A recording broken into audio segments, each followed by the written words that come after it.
आप सबको यीशु मसीह के मधुर नाम में नमस्कार। हम प्रभु यीशु मसीह के जी उठने के बाद के कार्यों के विषय में देख रहे हैं और इस कड़ी में हम आगे बढ़ें उसके पहले आइए दुआ करें। प्रभु जी, हम आपकी ओर ताकते हैं। पुनरुत्थान के बाद आप अपने शिष्यों को और बहुत से लोगों को लगातार दर्शन देते रहे और कार्य करते रहे, और उसी विषय पर जब हम कुछ देर अध्ययन करना चाहते हैं, मेरी सहायता कीजिए कि पवित्र आत्मा में होकर मैं आपके पवित्र वचन को बांट सकूं और मेरे प्रिय जो इसको सुनते हैं आपकी आत्मा में होकर उसे ग्रहण करें और हम सब उस पर चल भी सकें। बिनती यीशु मसीह के नाम से मांगता हूं, आमीन। प्रियो, हम परमेश्वर का धन्यवाद करते हैं कि हम ऐसे परमेश्वर के मानने वाले हैं जो कि मर के इस पृथ्वी में गड़ा हुआ नहीं है, लेकिन तीसरे दिन मृतकों में से जी उठा और अभी परमेश्वर पिता के दाहिने हाथ जाकर हमारे लिए प्रार्थना कर रहा है। और प्रभु यीशु मसीह जी उठने के बाद सबसे पहले स्त्रियों को मिले और उन्हें नमस्कार किया, सलाम किया। और उसके बाद आज हम एक दूसरा दृश्य देखना चाहते हैं। जब हम यूहन्ना रचित सुसमाचार उसके 20वें अध्याय के 11वें पद से पढ़ते हैं तो लिखा है, परंतु मरियम रोती हुई कब्र के पास ही बाहर खड़ी रही और रोते रोते कब्र की ओर झुककर 2 स्वर्गदूतों को उज्जवल कपड़े पहने हुए एक को सिरहाने और दूसरे को पैताने बैठे देखा, जहां यीशु की लोथ पड़ी थी। उन्होंने उससे कहा, हे नारी, तू क्यों रोती है? उसने उनसे कहा, वे मेरे प्रभु को उठा ले गए और मैं नहीं जानती कि उसे कहां रखा है। ये कहकर वो पीछे फिरी और यीशु को खड़ा देखा और न पहचाना कि वो यीशु है। यीशु ने उससे कहा, हे नारी, तू क्यों रोती है? किसको ढूंढती है? उसने माली समझकर उससे कहा, हे महाराज, यदि तूने उसे उठा लिया है तो मुझसे कह दे कि उसे कहाँ रखा है और मैं उसे ले जाऊंगी। यीशु ने उससे कहा, मरियम। उसने पीछे फिरकर उससे इब्रानी में कहा, रब्बूनी, अर्थात हे गुरु।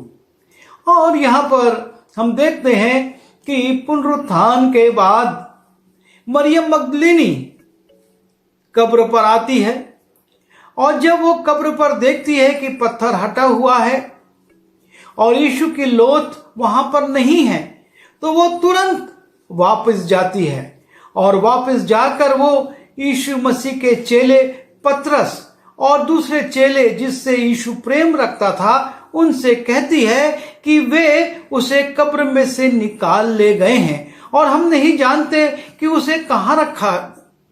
और तब पतरस और वो दूसरा चेला निकलकर कब्र की ओर आते हैं और वो भी कब्र को खाली देखते हैं और उसके बाद वो वहां से चले जाते हैं। और लिखा हुआ है, वे तो अब तक पवित्र शास्त्र की ये बात ना समझते थे कि उसे मरे हुओं में से जी उठना होगा। तब ये चेले अपने घर लौट गए। और ये चेले अपने घर लौट जाते हैं क्योंकि कब्र में यीशु नहीं है। लेकिन मरियम मगदलीनी जो पहले कब्र पर आई थी, कब्र को खाली देखकर लौटती है, चेलों को लाती है और उसके बाद जब चेले भी चले जाते हैं तो वो कब्र से नहीं लौटती है, लेकिन उसी बयाबान स्थान में वो खड़े खड़े रोती है और रोते रोते वो फिर से कब्र की ओर झुककर झांकती है। क्या पता शायद यीशु दिख जाए, उसकी लोथ उसको मिल जाए। और वहां पर लोथ की जगह 2 स्वर्गदूत उसको नजर आते हैं, एक सिरहाने और एक पैतियाने। और वो स्वर्गदूत भी उससे पूछते हैं, तू क्यों रो रही है? और यहाँ पर हम एक बात को देखते हैं जो अक्सर यीशु मसीह के लोग भूल जाते हैं। प्रभु यीशु मसीह कभी नहीं चाहते थे कि उसके लोग उसके लिए रोएं, क्योंकि वो तो परमेश्वर की योजना को पूरा करने आए थे, और न सिर्फ योजना को पूरा करने के लिए, लेकिन उद्धार के लिए केवल एक ही उपाय था, और वो ये कि यीशु मसीह क्रूस पर मरे और उसके बाद जी उठे। लेकिन जब जब यीशु मसीह ने अपने चेलों को बताया कि मेरे साथ ऐसा होगा, चेलों को बड़ा दुख हुआ। पहली बार तो पतरस बड़ा इनकार करता है, और आगे भी चेले इस बात को नहीं चाहते कि यीशु मसीह इस प्रकार से मरे, पर यीशु मसीह को मालूम था, और इसलिए जब वो क्रूस उठाकर जा रहा था और ये स्त्रियां रोते हुए उसके साथ चल रही थी, जब हम लूका रचित सुसमाचार उसके 23वें अध्याय के 28वें पद में जाते हैं, वहां पर लिखा है, यीशु ने उनकी ओर फिर कर कहा, हे यरूशलेम की पुत्रियों, मेरे लिए मत रो। यीशु मसीह इन स्त्रियों से, जिसमें मरियम मगदलीनी भी थी और दूसरी मरियम और उसकी मां भी थी, उन सब से ये कहते हैं कि हे यरूशलेम की पुत्रियों, मेरे लिए मत रो, परंतु अपने और अपने बालकों के लिए रो। यीशु मसीह नहीं चाहते हैं कि ये स्त्रियां यीशु मसीह के लिए रोएं या यीशु मसीह के लिए विलाप करें, क्योंकि जो हो रहा था वो इन स्त्रियों के और यीशु मसीह के चेलों के और यीशु मसीह पर विश्वास करने वालों के लिए उनके हित में था। यदि यीशु मसीह क्रूस ना उठाते, यदि यीशु मसीह क्रूस पर नहीं चढ़ाए जाते, यदि यीशु मसीह क्रूस पर नहीं मरते और नहीं गाड़े जाते और जी नहीं उठते, तो हमारे उद्धार का काम नहीं हो पाता। और इसलिए यीशु मसीह अपने शिष्यों से भी और इन स्त्रियों से भी कहते हैं कि तुम मेरे लिए मत रो। पर यहां पर हम पाते हैं फिर से कि मरियम इस बात को भूल जाती है कि यीशु मसीह नहीं चाहते हैं कि उसके लिए रोया जाए, और वो कब्र पर खड़ी हुई रो रही है, यीशु मसीह के लिए रो रही है। और तब यीशु मसीह उससे पूछते हैं। यीशु मसीह तो अंतर्यामी है, वो जानते थे कि मरियम किसके लिए क्यों रो रही है। उसके बावजूद भी वो उसको स्मरण कराने के लिए कि मैं ये नहीं चाहता कि तुम रो, उससे पूछते हैं 15वें पद में, यीशु ने उससे कहा, हे नारी, तू क्यों रोती है? हे नारी, तू क्यों रोती है? क्योंकि तुझको तो मैंने बताया था कि मैं ये नहीं चाहता कि मेरे लिए तुम लोग रो। और दूसरी बात यह है कि मैंने ये भी बताया था कि तीसरे दिन मैं जी उठूंगा, और ये भी बताया था कि मैं तुमसे पहले गलील को जाऊंगा और वहीं तुमसे मिलूंगा। और उसके बावजूद वो वहां पर खड़ी हुई है और रो रही है। तब यीशु मसीह उससे पूछते हैं, हे नारी, तू क्यों रोती है? और फिर पूछते हैं, किसको ढूंढती है?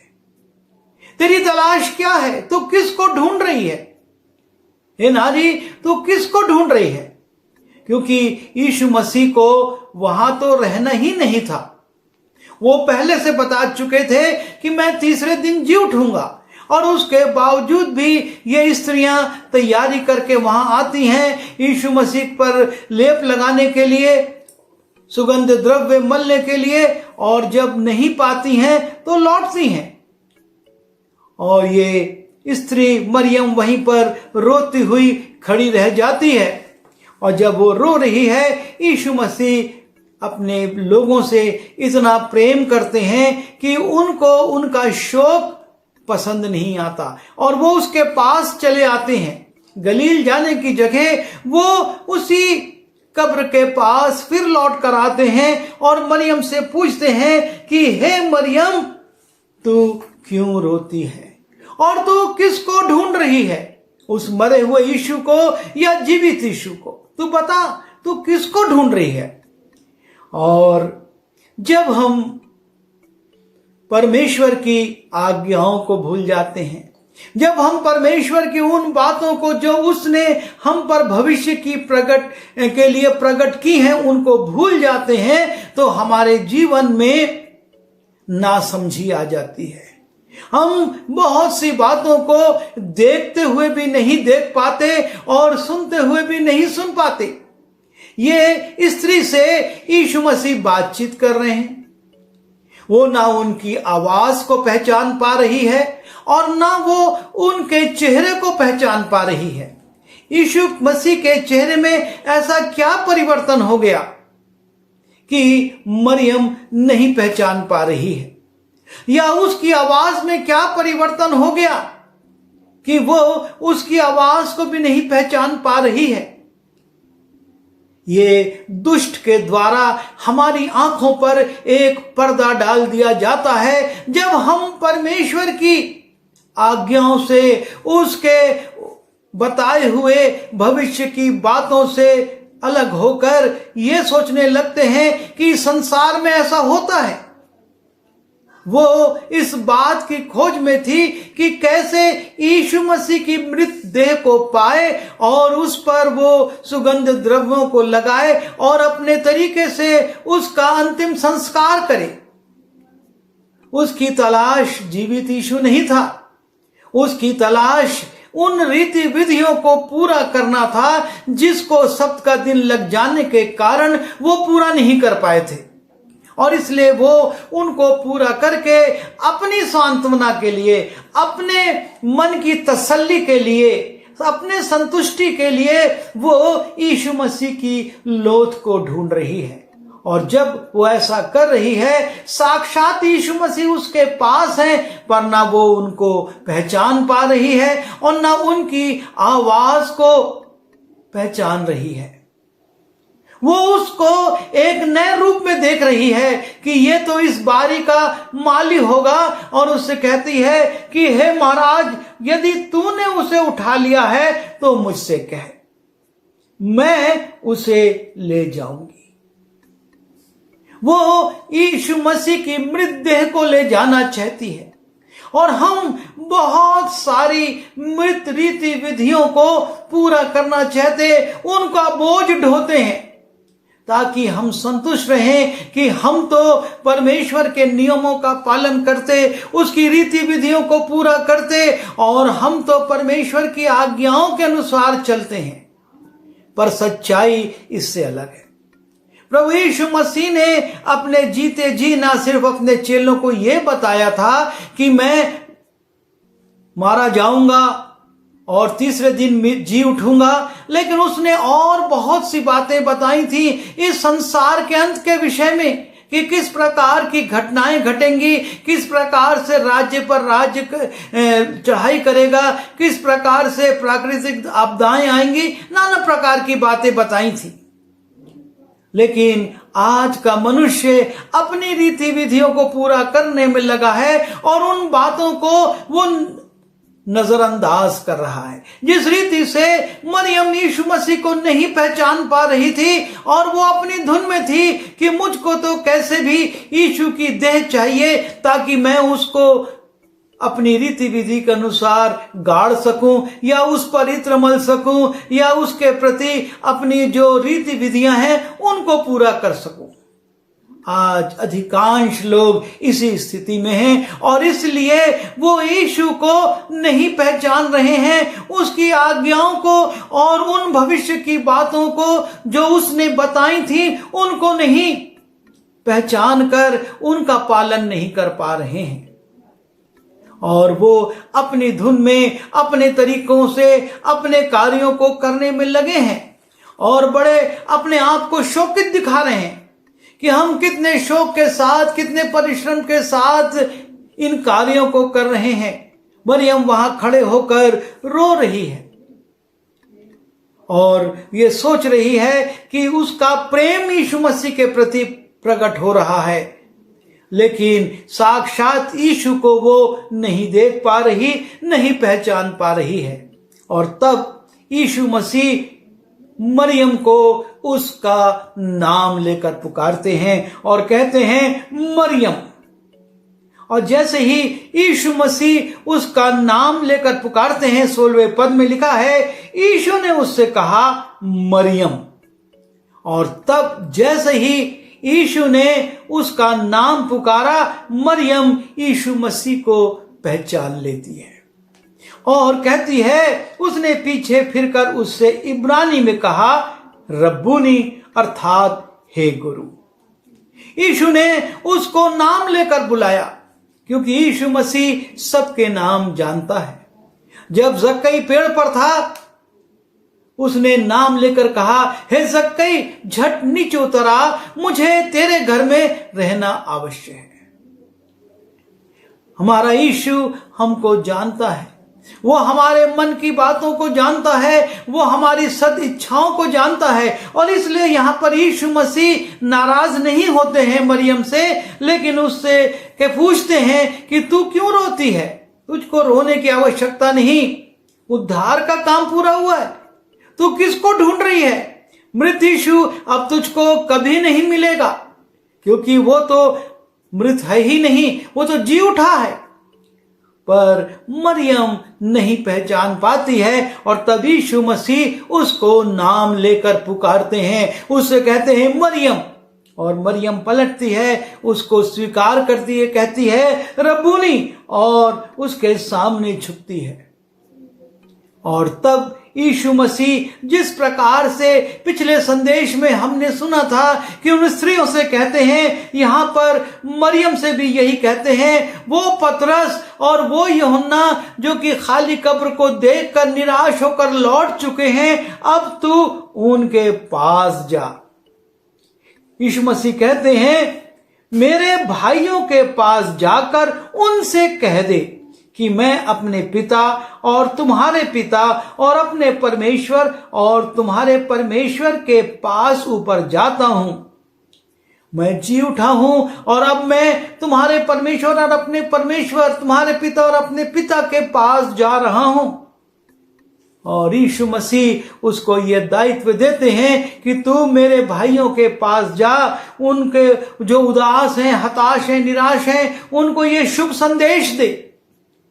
और तब मरियम मगदलीने ने जाकर चेलों को बताया कि मैंने प्रभु को देखा और उसने मुझसे ये बातें कही हैं।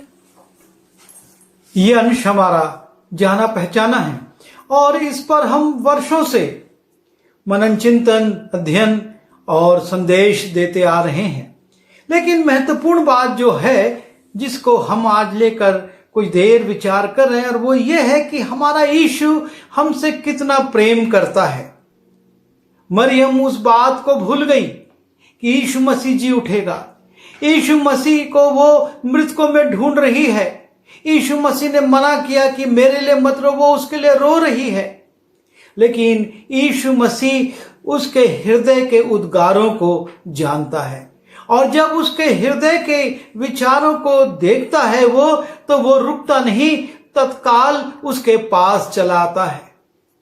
वहां पर भी मरियम उसको नहीं पहचान रही है, उसकी आवाज को नहीं पहचान पा रही है, और उसके सवाल का जवाब कह रही है कि तूने अगर उसको ले लिया है, वो स्वयं यीशु मसीह से कह रही है कि तूने यीशु को ले लिया है तो मुझे दे दे, मैं ले जाऊंगी। और तब यीशु मसीह उस पर फिर से प्रकट होते हैं, उसको नाम लेकर पुकारते हैं मरियम। हमारा प्रभु यीशु मसीह हमसे ऐसा ही प्रेम करता है। हम कई बार उसको भूल जाते, उसके आज्ञाओं के विपरीत चले जाते हैं, लेकिन वो हमको छोड़ता नहीं है। वो हमारे पास आता है, वो महान परमेश्वर होकर झुकता है और हमसे मिलना चाहता है। और सच्चाई यही है, मेल मिलाप का कार्य मनुष्य ने नहीं किया, परमेश्वर ने किया कि उसने अपना एक लौता पुत्र भेजा। और आज भी वो एक लौता पुत्र ये चाहता है कि आप और मैं उन संसारिक क्लेशों और दुखों और पीड़ाओं पर विचार ना करके उस आने वाले आनंद के विषय में अपने आप को तैयार करें। हमको प्रतीक्षा करनी है उस यीशु की जो अब बादलों पर आने वाला है।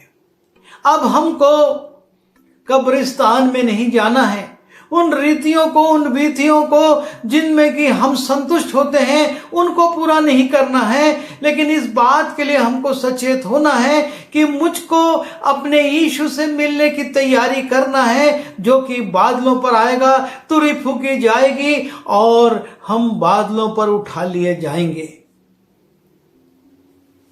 इन स्त्रियों ने, मरियम मगदलीनी ने यीशु से मिलने की तैयारी नहीं की थी, बल्कि उसके लिए रीति विधियों को पूरा करने की तैयारी की थी। पर प्रेमी यीशु उसको आता है और उसको दायित्व देता है कि तू जा और मेरे भाइयों को बता, मेरे भाइयों से कह दे कि मैं जी उठा हूं और परमेश्वर के पास जाता हूं, क्योंकि मैं फिर आऊंगा। जैसा कि उसने यूहन्ना उसके 14वें अध्याय में कहा कि तुम्हारा मन व्याकुल ना हो, मेरे पिता के पास रहने के बहुत स्थान हैं और मैं जाकर तुम्हारे लिए जगह तैयार करता हूं। वो हमारे लिए जगह तैयार करने गया है ताकि आकर हमको ले जाए। पर हमारे हृदय की स्थिति क्या है? वो हमारे हृदयों को देख रहा है। वो मरियम मगदलीनी के हृदय को देख रहा था और इसलिए वो उस जगह पर फिर लौट कर आया जहां से उसको उसने छोड़ दिया था। कब्र से वो निकल चुका था और वो चला जा रहा था, लेकिन मरियम को वहां पर खड़ा देखकर वो पुनः आता है। वो आपसे, मुझसे प्रेम करता है, वो आपके और मेरे जीवन में आता है। शर्त यह है कि हम उसको पहचाने। वो पुकारता है,